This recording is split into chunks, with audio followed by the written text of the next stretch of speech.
انہوں نے ڈیفائی کیا تھا کہ بڑی کوشش کی فیڈرل گورنمنٹ نے, انہوں نے چینج نہیں کرنے دیا. ادروائز یہ ہوتا ہے کہ جب حکومت آتی ہے نا فیڈرل گورنمنٹ, تو وہ پھر اپنا اثر رسوخ استعمال کرتے ہوئے, اپنے وسائل استعمال کرتے ہوئے, اس کے اوپر بھی کوئی ایک قدغن ہونی چاہیے, اس کے اوپر بھی ایک چیک ہونا چاہیے, جو انفارچونیٹلی نہیں ہے. اور یہی وجہ ہے کہ یہ سارا سلسلہ ہوتا ہے. میں ذاتی طور پہ اس کو پسند نہیں کرتا. یہ بالکل ایسے, یا تو سسٹم ہی ایسا بنا لیں جیسے امریکہ میں نئی حکومت آتی ہے, وہ پچھلی ساری بیوروکریسی فارغ, وہاں کا سسٹم ہی ایسا ہے کہ جی ہماری اپنی پرائمریز سے ہم اپنے بندے رکھتے ہیں اور وہی کنٹینیو کر, ماں سوائے چند ادارے جو جنہیں کانسٹیٹیوشنل پروٹیکشن ہے, باقی سب چینج ہو جاتے ہیں, سب کے سب چینج ہو جاتے ہیں. تو اس لیے یہ ہارڈ اینڈ فاسٹ رول نہیں ہے کہ اگر پرائم منسٹر کہے تو تبدیلی, ادروائز نہیں. تو اگر آپ قائم ہیں اپنی بات پر کہ جی جو کام کیا ہے میرے چیف منسٹر نے, جو کام کیا ہے prime minister of Azad Kashmir نے جس طرح ڈیلیور کیا ہے, میں سوچ بھی نہیں سکتا کہ اس سے بہتر کوئی اور حکومت ہوگی. یہ ہماری نمائندہ حکومت ہے اور یہ اپنا ٹائم پورا کرے گی, اور اگلا الیکشن لڑ کے ہم کوشش کریں گے اس کو جتانے کی کہ یہ دوبارہ جیت کے آئے. کمزوری ہمارے اندر ہوتی ہے کہ ہم خود تیار ہو جاتے ہیں کہ جی ٹھیک ہے نئے آ رہے ہیں تو آنے دو. جی فہیم بھائی, جیسے آپ بڑا کلیئرلی آپ ایک ویژن دیکھ رہے ہیں. اوبیسلی ویسٹ جو آج بھی ڈومینیٹنگ ہے, پورا اکانومی کا سسٹم ان کے پاس ہے, ہمارے دوست بڑا اس کو ایڈمائر بھی کرتے ہیں, وہ کدھر جائیں گے؟ Can they not see that کہ جو آپ دیکھ رہے ہیں؟ نہیں, they are watching it very carefully and they are dismayed, thoroughly disappointed that what is happening. D-dollarisation کس سپیڈ سے ہو رہی ہے, نوز ڈائیو کر رہی ہے. دو چیزیں, ایک ان کی اکانومی اور ایک ان کی جمہوریت. یہ دو چیزیں تھیں جو پوسٹ ورلڈ وار نیا سیٹ اپ جو ہے جس کا کھڑپینچ امریکہ تھا, آج اس کی حالت جو ہے نا وہ قابل رحم ہے, اور آنے والے دنوں میں مزید ہوگی. فرانس کے اوپر, برطانیہ کے اوپر, دیگر ممالک پر تو باقاعدہ اس کے اثرات نظر آنے شروع ہو گئے نا. امریکہ کے بارے میں ایک ہی گزارش کرتا ہوں کہ ایز آف ٹوڈے وہ کون سی مملکت ہے جو 38 ٹریلین ڈالرز کی مقروض ہے, اگلے 10 سال میں یہ 40 ٹریلین ڈالرز ہو جائے گا. آپ کا ڈیفیسٹ کتنا ہے ایوری ایئر؟ آپ کس برتے پر فرسٹ کلاس سٹیزن شپ بانٹتے پھر رہے ہیں؟ کیا سمجھتے ہیں آپ؟ دنیا میں آپ سمجھتے تھے کہ ایک چیز ہے جس کے بل پر آپ کی بدماشی قائم رہے گی تا قیامت, وقتی ہائی ٹیک.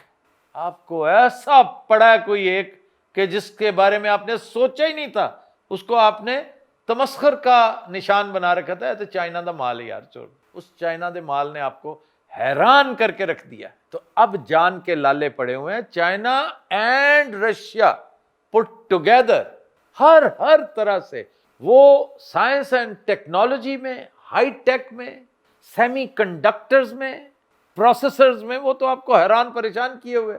اور مسل جو ہے چائنا کا اپنا ہے, رشیا کا اپنا ہے, ان کے پورے بلاک کا ہے. اب دھیرے دھیرے دیکھیں, قطر از اے ویری بگ ایگزامپل. قطر نے کہنا نہیں شروع کر دیا جی مجھے ریوزٹ کرنا پڑے گا اپنا سیکیورٹی پلان, کہ آپ کے ہوتے ہوئے یہ سب کچھ ہوا ہے. تو قطر از جسٹ ون ایگزامپل, اور بھی بہت سی ایگزامپلز ہیں.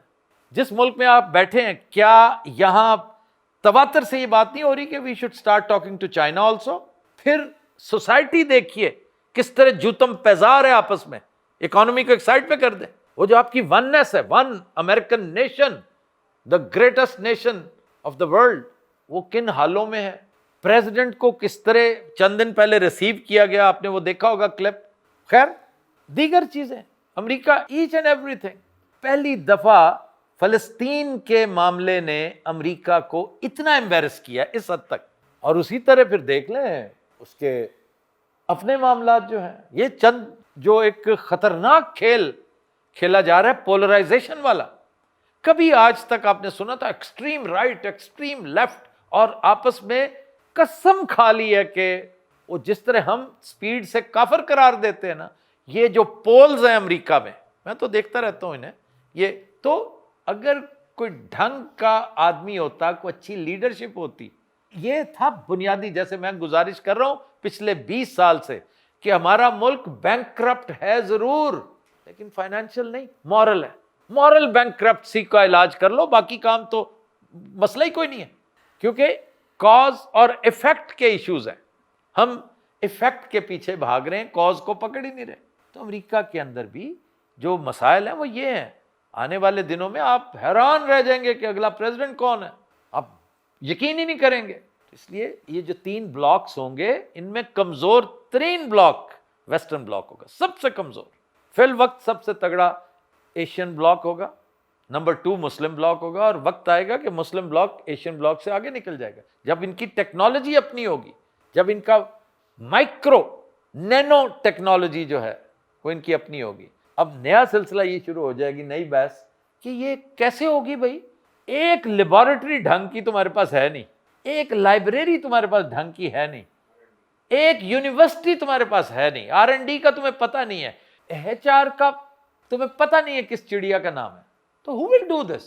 یہ روزانہ ڈاکٹر قدیر درختوں پہ اگتے ہیں, سمر مبارک مند کہاں سے لاؤ گے روز؟ یہ ہے $1 بلین کوسچن. مجھے افسوس کہ آج تک کسی نے یہ کوسچن کیا ہی نہیں مجھے. اگر اب کریں گے تو میں جواب آف کیمرہ دوں گا, میں کیمرے پہ اس کا جواب نہیں دوں گا. اچھا, میں ایک بات ایڈ کرنا چاہتا تھا. ابھی جیسے اوبیسلی برکس کنٹری سامنے آ رہی ہیں, اور ابھی پتہ لگا ہے کہ نریندر مودی, اب ڈونلڈ ٹرمپ نے اس کو دوست کہنا شروع کر دیا ہے, اور ہمارا ملک جو ہمارے دولے شاہ کے چوہے وہ بھاگے جا رہے ہیں وہاں پہ. تو کیا دیکھتے ہیں ان کا بالکل شٹ اپ کال ہے, اور مودی ایک سپرمیسٹی اس کا ایٹیٹیوڈ جو ہے نا, ہندو سپرمیسٹی, تو کیا وہ کوئی ڈرٹی رول ہی پلے کرے گا؟ دیکھیے 2 چیزیں ہیں. انڈیا کے پاس ایک تو اس کے پتہ ہے نا ریزروز کتنے ہیں فارن ایکسچینج کے, ڈالرز کے, 700-800 بلین تو اس کے پاس ایسے ہی آف دا کف پڑا ہوا ہے. 700 کے قریب ہے, 650 ہوتا تھا, اب 700 کے قریب ہے. یہ اس کے ریزروز ہیں. اکانومی اس کی چل رہی ہے, ٹھیک ٹھاک چل رہی ہے. پالیٹکس اس کی کمال کی چل رہی ہے, کبھی جیسی بھی ہے, جیسی تیسی ڈیموکریسی ہے. کبھی کسی نے مذاق میں بھی نہیں سوچا. وہاں کے آرمی چیف کا پتہ انڈینز کو بھی نہیں کہ اس کا نام کیا ہے. ہمیں تو بہت دور کی بات ہے, لیکن ہمارے آرمی چیف کا پتہ انڈینز کو بھی ہے کہ اس کا نام یہ ہے. تو ہمارے پاس نہ سسٹم ہے اور نہ وہ ریزروز ہیں, کچھ بھی نہیں ہے. یا تو ہوتا نا کہ بڑے جہاں دیدہ لوگ, انہی میں سے دور مت جائیں کہ جی کو پتہ نہیں کوئی اوتار لے کر آئیں گے آپ. محمد خان جنیجو ہوتا, چلا رہا ہوتا سلسلہ. محمد خان جنیجو چاہے جتنا بھی سادہ لکنگ آدمی تھا نا, اس نے کہا تھا جنرل صاحب ایک سائڈ پہ ہو جائیں, مجھے بی بی کو ڈیل کر لینے دیں, وی ول ڈو اٹ پولیٹیکلی. اسے آنے دیں, اسے جلسہ کرنے دیں, جو سانپ نکالنا ہے انہوں نے نکالنے دیں. تو دیکھ لیے اس کا انجام کیا ہوا. سب کچھ ہوا, لیکن وہ تو ضیاء الحق کے معاملات ایسے نہ ہوتے تو میرا خیال ہے اب تک اس کی حکومت ہوتی. ہمارے ہاں ایک سے ایک بڑھ کر پولیٹیشنز موجود ہیں. پولیٹیکل کچھ سنسیریٹی والا کوئی ایک پولیٹیشین تو آ ہی جاتا نا, جو پالیٹکس کر رہا ہوتا اور ملک کے فائدے نفع نقصان کا مشورہ دیتا کہ بھائی جان ان کے پاس کرپٹو کے لیے مت جائیں, ایک کرپٹو میں کوئی سلوشن نہیں ہے, اور ان کو نوبیل پیس پرائز. اب کس کی بات کر رہے ہیں, خدا کا واسطہ ہے. اور at the cost of what, اس پہ غور کیا آپ نے؟ چائنا کے ساتھ بھی پیار محبت ہے آپ کا, ان کے ساتھ بھی رکھیں, کسی کے ساتھ مخالفت نہ کریں. اپنی کم از کم پالیسی کی حد تک غزہ کو یاد تو کرتے رہے نا کہ یار وہاں پہ ہو کیا رہا ہے. لوگوں کو اجازت تو دینا کہ وہ غم غلط کرتے رہیں, اپنا بیٹھ کے کوئی تعزیت کر لیے, ان کے لیے کوئی دکھ بھرے گانے, کوئی دکھ بھری باتیں, کوئی فلم. ایک زمانہ تھا ریاض شاہد نے یہ امن بنائی تھی, اس نے زرقہ بنائی تھی, وہ بھی روک لی تھی انہوں نے. او ناراض ہو جائے گا امریکہ, اور وہ بیچارہ اس غم میں اس کو بڑے مسائل لاحق ہو گئے. تو بہت بڑا ڈائریکٹر تھا. تو یہ ساری چیزیں موجود ہیں. نہ آپ کے پاس پولیٹیکل سسٹم, نہ آپ کے پاس وہ جو سیجز ہوتے ہیں, نہ آپ کے پاس وہ چشم بینا رکھنے والے اسٹیٹس مین ہیں, اور نہ آپ کے پاس فائنینشیل ریزروز ہیں. تو don't compare yourself with them. ان کی ریٹریبیوشن ان کے کرتوتوں کی وجہ سے آنے والی ہے. یہ نیری ہمارے یہاں نہیں آنی, ادھر بھی آنی ہے, اور ان کی ریٹریبیوشن آپ سے بڑی ہے. ہمیں تو کچھ نہیں نہ ملا ہوا. غربت میں ہم نے بہت کچھ برداشت کیا, ان کے پاس تو سارا کچھ تھا, بنا بنایا ملک تھا. ان کو تو نام بھی چینج نہیں کرنا پڑا, جھنڈا وہی, نام وہی, ملک وہی, ہر چیز وہی. ہمیں ہر چیز تبدیل کرنی پڑی. 1946 میں ہندوستان کمپیوٹرز کی بنیاد رکھی گئی تھی, اور ہم زیرو سے شروع کیا. ہمارے تو سارے وسائل انہوں نے قابو کر لیے تھے, ہمارے اثاثے قابو کر کے بیٹھے تھے. گاندھی جی نے جان کیوں دی تھی پتہ ہے نا, گاڈسے نے کیوں مارا تھا؟ اس لیے کہ وہ مرن بھرت کر کے بیٹھے ہوئے تھے, ان کے پیسے واپس کرو ورنہ میں تا دم مرگ.